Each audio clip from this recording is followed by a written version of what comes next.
కన్న తండ్రికి బిడ్డను ఎడవపినోళ్ళు సల్లగుండా చుట్టు చేరింది నక్కల గుంపు ఎట్ల కాపుగాయా తల్లి వడికి బిడ్డను దూరము చేస్తే తెలంగాణ తన్లాడేగా బతకలేనోళ్ళ బలమయ్యి నిలవాడితే బిడ్డనొంటర్ని చేసిండ్రుగా కలత చెందకమ్మ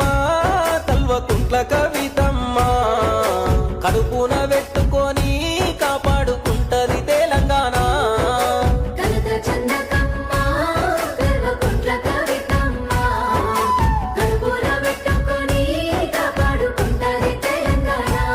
కన్న తండ్రికి బిడ్డను ఎడవపినోళ్ళు సల్లగుండా